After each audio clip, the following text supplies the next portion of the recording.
Kalau kamu hanya diam saja, tidak akan ada itu. Harus kamu yang melakukan, kamu berusaha, kamu mengerjakan untuk mendapat itu.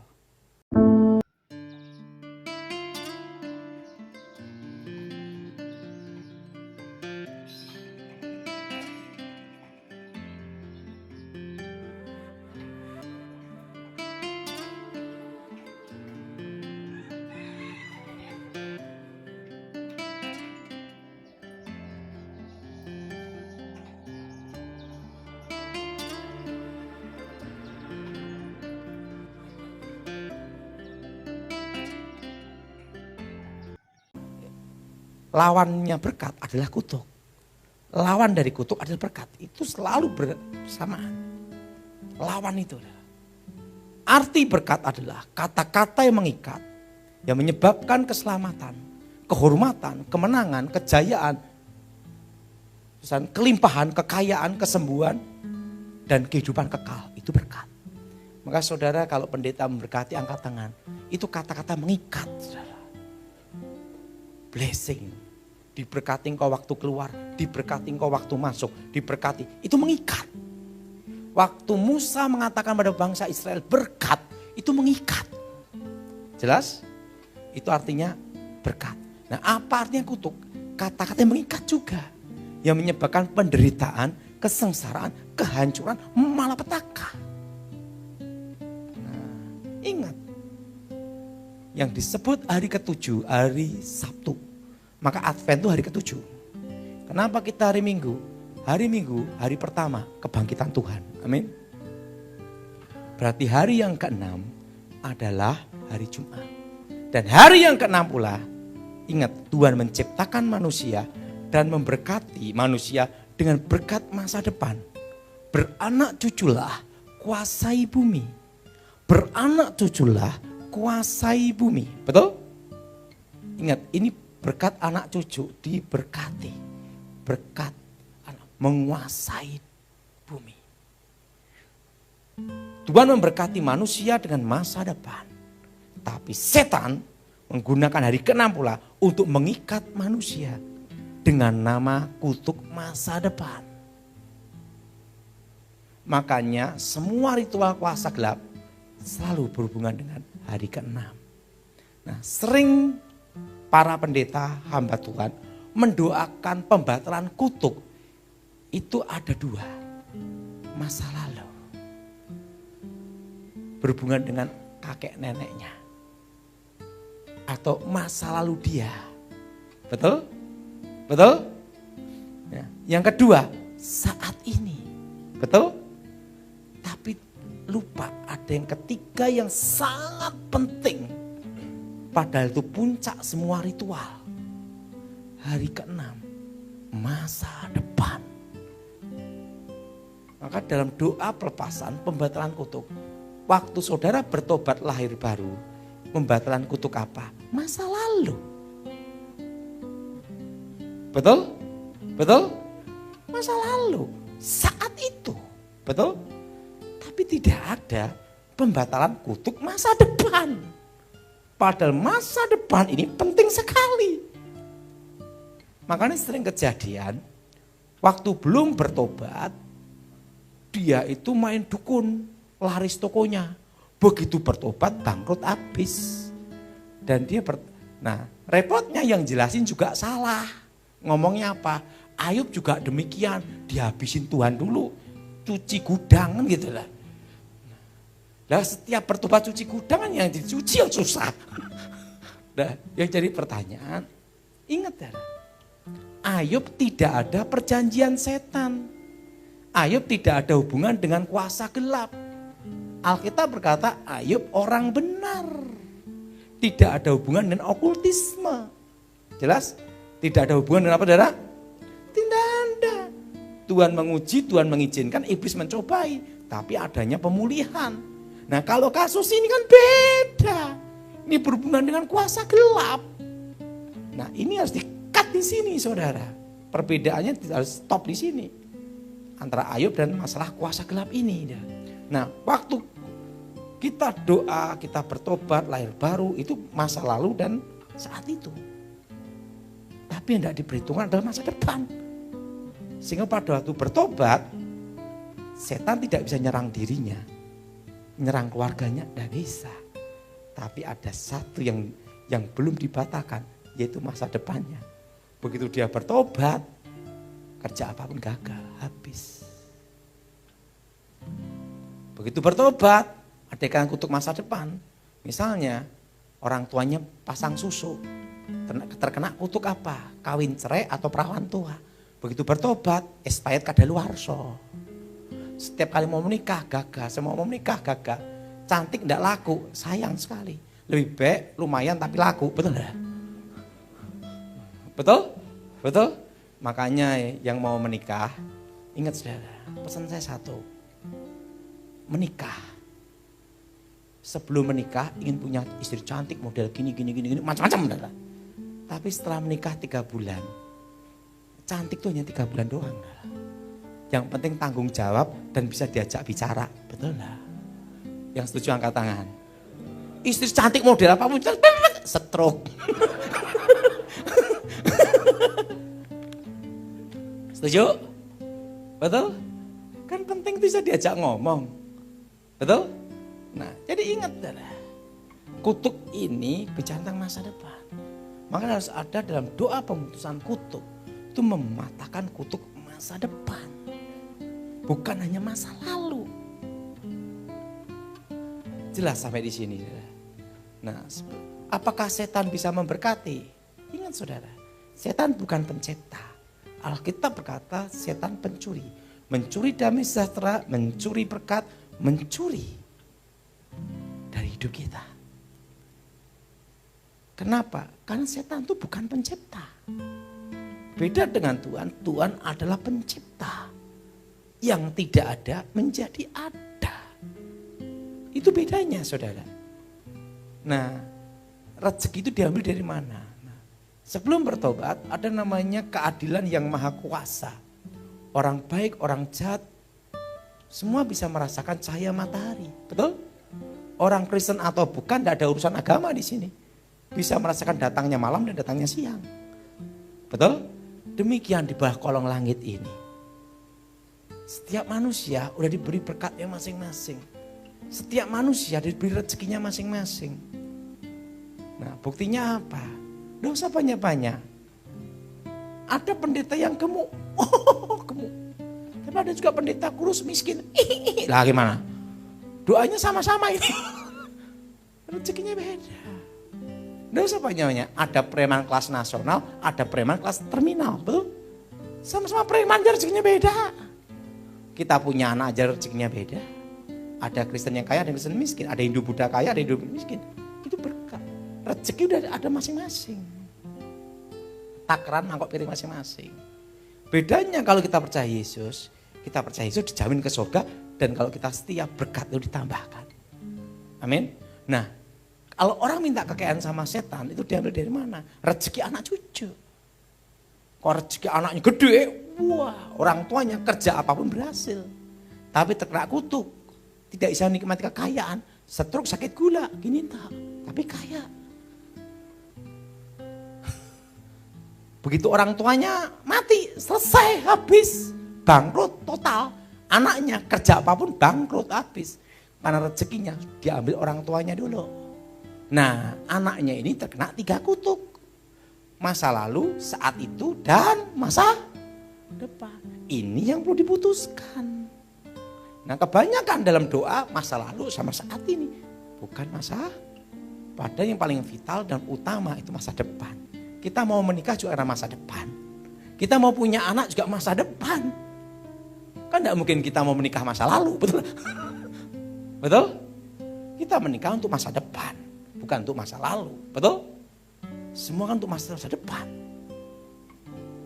Nah, kutuk ini perlu diputuskan. Nah, begitu orang tuanya mati, anaknya gagal semua habis. Terkena 3 kutuk ini. Nah, kalau orang punya jimat keselamatan, itu keselamatan anak cucu dipindah orang tuanya.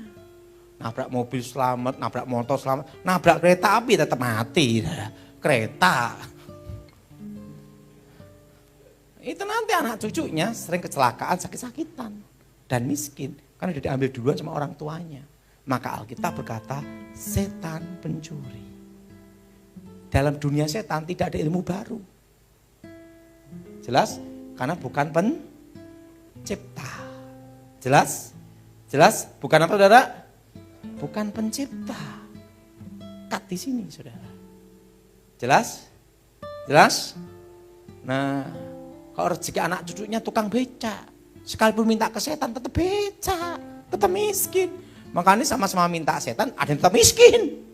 Karena tergantung rezeki anak cucunya. Dan tidak bisa menikmati, semua hancur. Ingat, kat di sini, setan tidak pernah memberi manusia gratis.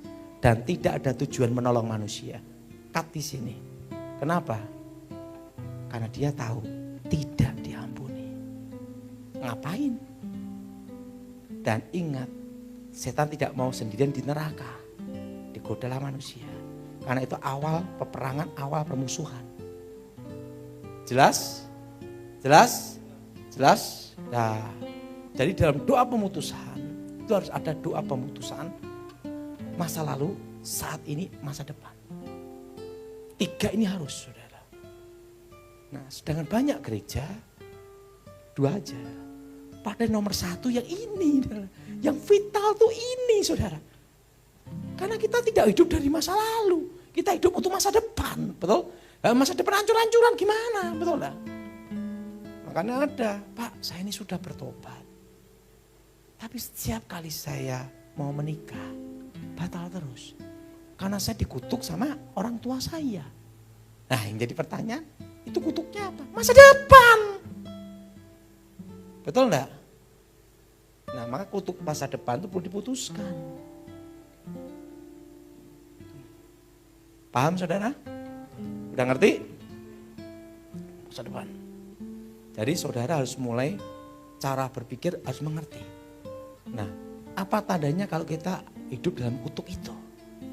Pertama, sering mimpi ketemu orang mati. Itu roh setan yang menyamar. Ingat, setan bukan dari orang mati, tapi malaikat yang jatuh dalam dosa. Bedanya di situ. Kedua, ini adalah, jadi ingat, tanda-tanda kalau ada kutuk. Ada setiap malam tertentu, malam Jumat, ada bau busuk menyengat, breng lewat. Pak, kalau bau busuk menyengatnya itu menetap, itu bau got. Nah, jelas ketiba kalau ini jenis bangkrut sial. Nah, kalau ada bau wangi, lewat. Setiap malam Jumat, pasti Jumat ada. Karena kuncinya di situ. Itu berhubungan dengan masa depan. Lewat. Kembang kantil melati. Nah, itu kutuk masa depan. Itu rumah tangga hancur atau perawan tua. Nah, kalau secara alam roh, saya lihat itu kayak kabut gelap. Tertutup. Nah, jelas? Paham? Ya, jelas? Nah, ketiga, mimpi dewa-dewa masa lalu atau berhubungan dengan binatang, ular, buaya. Jelas? Mimpi ini selalu banyak ular dan buaya. Nah, Pak, kalau mimpinya babi, itu babi goreng. Nggak ada urusan. Jadi mimpi selalu berhubungan dengan apa? Buaya. Jelas? Nah, kalau ada tanda-tanda gaib seperti itu, atau dia merasa selalu diikuti bayangan hitam, melihat terus. Nah, itu namanya kutuk masa depan. Itulah yang harus diputuskan demi nama Tuhan Yesus, demi nama Yeshua Masiah. Itu putusin. Cut di sini. Jelas? Jelas? Nah, jadi kalau dalam 2 pelepasan, masa lalu, saat ini, masa depan. Dan 3 ini tidak boleh diputus, harus ada semua. Karena ini berhubungan semua. Dan Pak, kalau misalnya saya kerja gagal terus, nah belum tentu kena kutuk, dasar goblok kan gitu. Nah, tentang nasib dan takdir. Mungkin saya beda prinsip dengan saudara, tapi ini prinsip saya. Karena saya diajar dari semua kejadian. Umur 9 tahun. 9 tahun. Kakek saya itu dulu dari peta, pembela tanah air, zaman Jepang. Itu guru saya. Dia satu letingnya Ahmad Yani. Jadi dia pejuang dan dia adalah militer. Nah waktu Indonesia merdeka, dia gabung dengan tentara militer atau kembali ke rakyat sipil. Nah kakek saya minta kembali ke rakyat sipil. Dan kakek saya lah yang mendidik saya dengan cara yang keras sekali. Mungkin melebihi batas manusia. Nah ada kata-katanya beliau yang tidak bisa saya lupakan dalam hidup saya. Kamu boleh berkata dalam hidup kamu saat ini, aku manusia paling jahat di muka bumi. Tapi setelah aku mati, kamu akan berterima kasih kepada saya bahwa sudah menciptakan manusia yang terkuat dalam sejarah. Dan kenanglah kata-kata saya. Orang melihat kamu, melihat saya. Waktu itu umur 9 tahun. Nenek saya itu tukang ramal. Tapi saya diajar tidak boleh percaya ramalan. Nah, lucu tuh ada. Nah, kakek saya ngomong sama saya. Kamu ingin tahu apa artinya nasib dan takdir ditentukan oleh apa? Perlu kamu tahu. Setelah kamu mengalami ini, baru akan saya jelaskan apa artinya nasib dan apa artinya takdir. Takdir itu hanya ada dua. Kamu lahir dan pasti mati, itu takdir. Siapa yang setuju angkat tangan? Lahir pasti mati, itu takdir. Nasib beda. Beda gimana? Kamu ingin tahu? Guru saya ngomong. Apa yang kamu takuti dalam hidup kamu? Katakan. Lapar lah. Siapa yang setuju takut lapar? Betul? Kalau kamu harus menjadi apa yang kamu takuti itulah, jadilah yang ditakuti itulah. Itulah hidup. Kalau kamu takut mati, jadilah kematian itu. Kalau kamu takut setan, jadilah setannya. Oh gitu guru? Iya. Kamu ingin tahu? Takut lapar? Ayo ikut saya. Dibawalah saya di hutan. 1 minggu lebih saya dilatih cara menggunakan pisau. Cara bertarung, cara berburu. Saudara. Dan dikasih tahu kalau kamu di hutan lo cari aliran air. Harus seperti ini. Diajar dulu. Saudara. Seminggu lebih itu diajar. Ayo. Udah diajar kan? Ya. Dibawalah di hutan saya. Kamu ingin tahu nasib dan apa itu takdir. Artinya takdir, kamu lahir dan pasti mati. Nah sekarang nasib itu beda. Ini pisau. Satu pisau. Pisau yang untuk militer. Tusuk gitu. Air 1 botol. Di hutan. Kamu saya bekali ini. Kamu mati atau hidup ditentukan nasib kamu di sini. Ditinggallah saya di hutan sendiri. Sebulan. Baju hanya 1 sama celana. Apa yang terjadi? Apa yang diajarkan itu yang saya lakukan. Cari air dulu. Makanya saya pernah makan tikus, sudah saya makan. Kucing saya sudah makan. Ular sering saya makan.